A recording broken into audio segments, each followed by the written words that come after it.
Hello, hello, hello. It's that time of the year again where I get to talk about Stephen Wilson.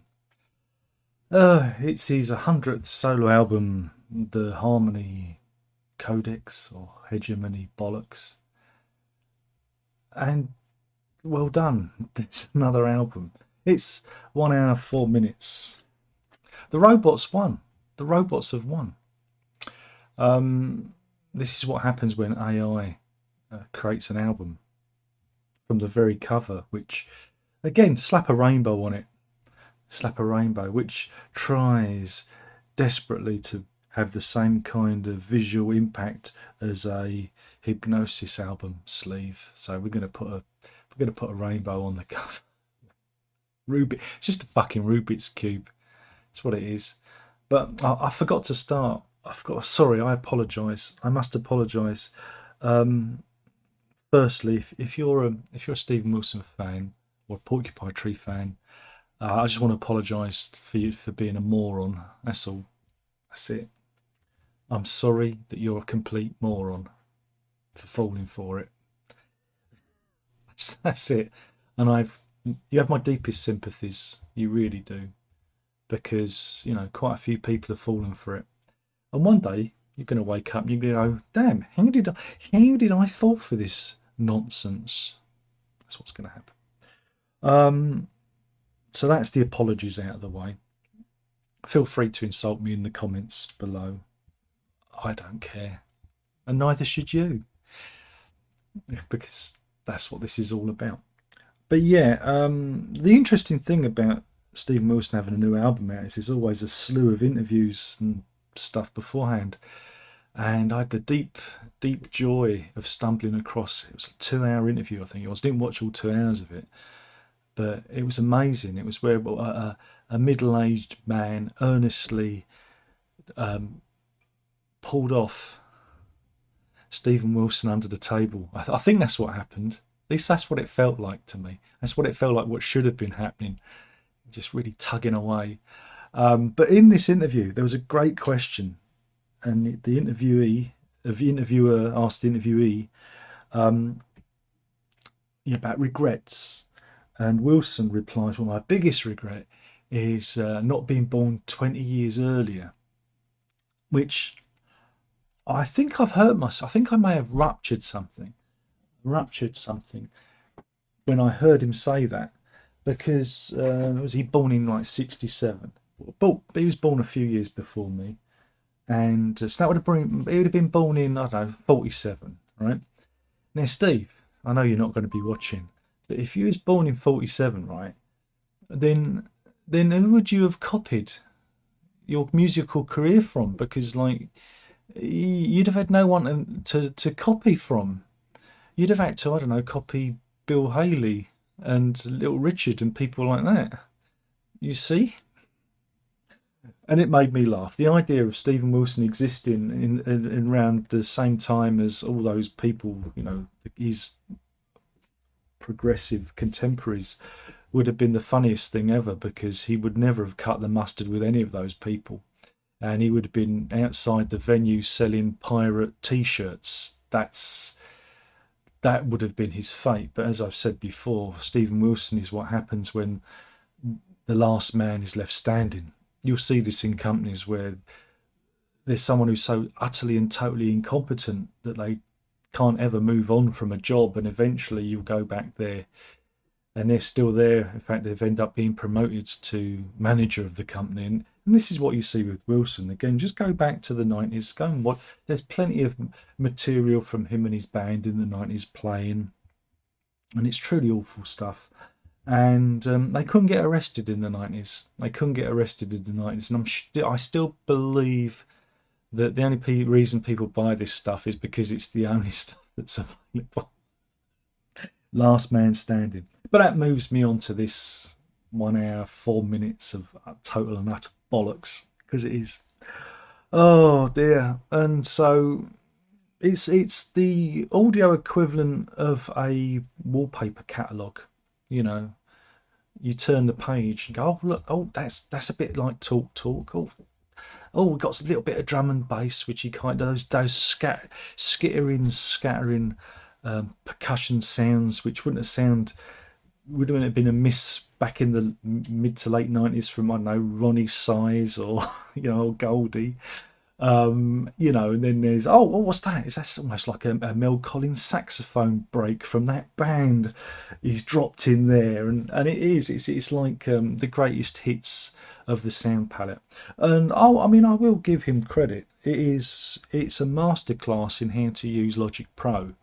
This is very much something created in the box, and it sounds like it.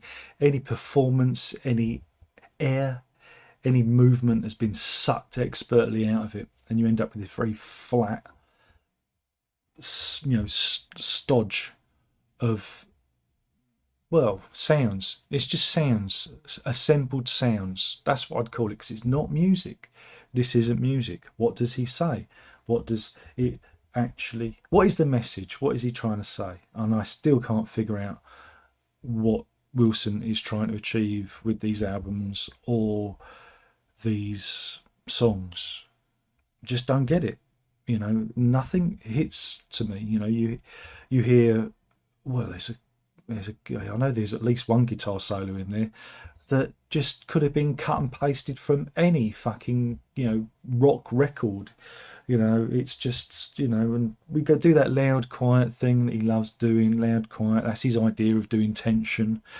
And I really do believe that this is AI music. This is what happens when the AI is Steven Wilson. Steven Wilson isn't real. They're going to pull off his face like that episode of Doctor Who, was it Androids of Tara? They're going to pull off his face and there's just going to be wires and cables and capacitors and resistors and two golf balls with eyes drawn on, staring back blankly. Steven Wilson AI has become sentient and moves among us. It is very much vegan music in it. There is no meat, there is no gristle, there's no blood, there's nothing in it to sustain you. It is the gruel. It is the musical gruel. And well done for buying it. Well done. Well done. I'm glad you fell for it. I had the misfortune of streaming it. I've done it twice. Again, I don't know why. I don't know why I do it to myself. I really don't. Because it's laughably bad. It is laughably bad. And this is why there's a reason you'll never hear this on the radio. This is why you'll never hear this as incidental music anywhere. This is why this doesn't exist outside of, well, the world of Steven Wilson, because no one else wants to hear it. Only the cult of Wilson wants to hear this. But I do think this is the last gasp. You saw it with the last Porcupine Tree thing. Now we've got it with this, and I do believe that this is the end game. I don't think that there's much else more to be said here. He's done everything, and it's a great shame because when he first started with his solo career, the Insurgentes album, I didn't mind it. It felt like an extension of the Porcupine Tree project. It felt authentic, and as he's gone on, there's been a lack of that voice of authenticity, And again, if you read his book, go and read his book. Who is he? Who is Steven Wilson? What does he stand for? That's it. And this is just another one of those collections. And people will throw superlatives at it, and that's fine. But I'm kind of glad that the music industry's dead now. When even, was it Katy Perry sold her catalogue off, that it's over for the music industry, and this is symptomatic of that. This is what happens when only the nerds are left alive in the environment. Not even, I don't think even U2 are going to be putting out an album out anytime soon. We just got the studio tweakers left, and this is it. It didn't end with a bang or a whimper. It ended in this kind of weak vegan fart, a damp one at that. And that's it. That's the review. It's just insipid. It's just so bad. But my problem is when I listen to it, I can hear that Wilson is just riffing on the stuff he likes. There's nothing wrong with that. There's nothing wrong with being inspired. There's nothing wrong, but he never changes it enough. He never introduces anything of his own because he lacks any Stephen Wilson musicality. Right? He doesn't bring any of his own flavour, to the soup, as it were.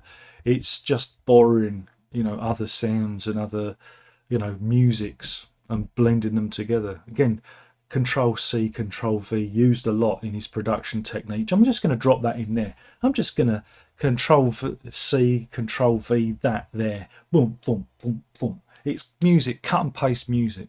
That's what it is. There is no performance in this. And that's it. And if you like it, bully for you. Bully for you. I don't, and I never will, and I'll never understand it.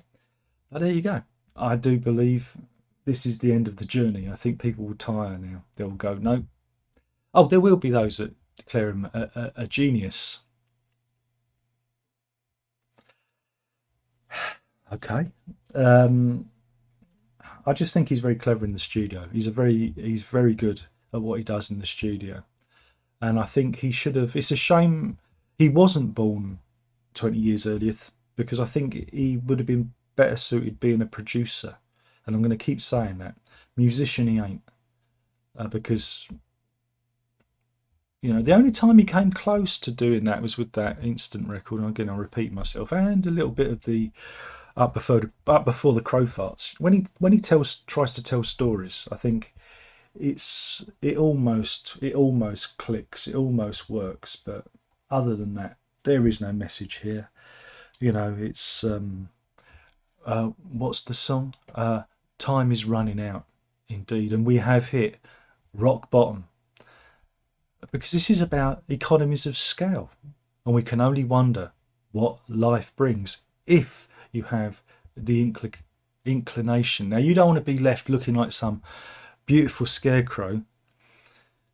You want to tune into the Harmony Codex, which brings you some actual brutal facts as we descend the staircase into oblivion. I just riffed that. That was pretty good. I think that works. I'm gonna leave that there. But yeah, a load of bollocks. But then most of you tuned in to hear me say that. So I'm just repeating myself. He repeats himself. I repeat myself. I come to these things wanting to be surprised, wanting to have my opinion changed. It won't be. And the fact that this fucking record hangs around for 1 hour, 4 minutes is just another fucking. It's another, big blob of sand down the urethra, musical urethra, isn't it? It's just irritating, utter irritation. But yeah, good thing is I get to stream it. I ain't giving him any money, so there you go. But yeah, don't be a mug. Don't buy Stephen Wilson records. There you go. Do something less boring instead. And that's the review. Sorry for that. I apologise if you are a fan. One day you'll wake up out of this fug, out of this dream, and you go, oh, wait a minute, I've been had. He had no message. There was nothing there. I only bought it because everybody else was buying it and I got suckered in. That's the message. Thank you for watching. My name's been Darren Rock. I've been talking about the Harmony Codex by Stephen Wilson. That's it. Ta-ta.